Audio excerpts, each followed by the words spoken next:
Hi mga kabungal, andito po tayo ngayon sa bahay na nag-iisang reyna ng Igtumarem Maninii Antique. Rija kita agad mangayo kita no kang Indian Minggo nanda kay nagapanamken ang sangka bungal nga bakleta. Charo. Nangayo ako mga kabungal kang Indian Minggo.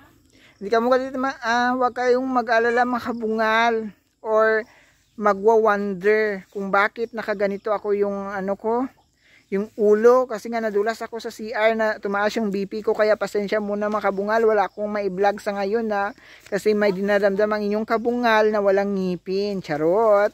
Totoo yun kabungal, kaya nag-iingat muna ako. Kaya sa mga nag-aabang ng aking mga vlog, pasensya po muna. Magpapahinga po muna yung kabungal ninyo hap. Pero next time, mag-live tayo. So, hindi ako makakuha. Si tita ang kukuha ng Indian Minggo. Kakain ng kabungal kasi 18 months ng pregi. Charot! Paglampas, wala rin ng ngipin.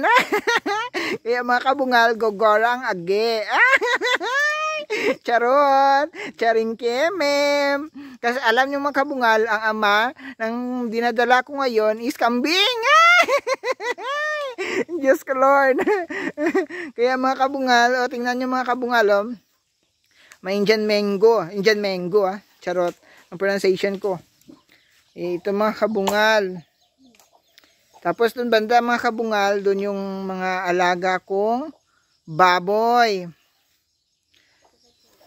Kaya minsan pag walang magawa, dito ako tumatambay kasi nga nagde-date kami ng aking alagang kambing. Charot! Ang kambing na nagpatibok ng aking puso. Ito yung bahay na tita, yung kumukuha ng Indian Minggo. Yan, pumunta kasi kami dito kasi kumuha kami ng tubig inumin. Kaya pumunta na lang kami dito kasi kakain nga si Badiday. Kaya ito yung bahay nila, o di ba mga kabungal, ang ganda no? Yan. Ang ganda. At saka malay mo mga kabungal, dito ako makahanap ng aking forever. Yung forever ko na kambot.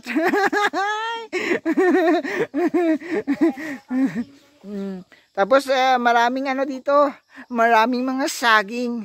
At saka anong tawag gayubano? Gusto ko ng gayubano kasi ginagayuma ko. Charot! Ito mga kabungal, maraming silang alagang kambing, manok, at saka may baboy din sila dito ni tita. Doon yung baboy nila, ituturo ko asal. Doon, dyan kabungal yung nila, yung alagang baboy. Tapos yung para ring baboy, kumakain din ng Indian Minggo kasi nga, alam nyo na, mga kabungal, ingat, salamat, bye!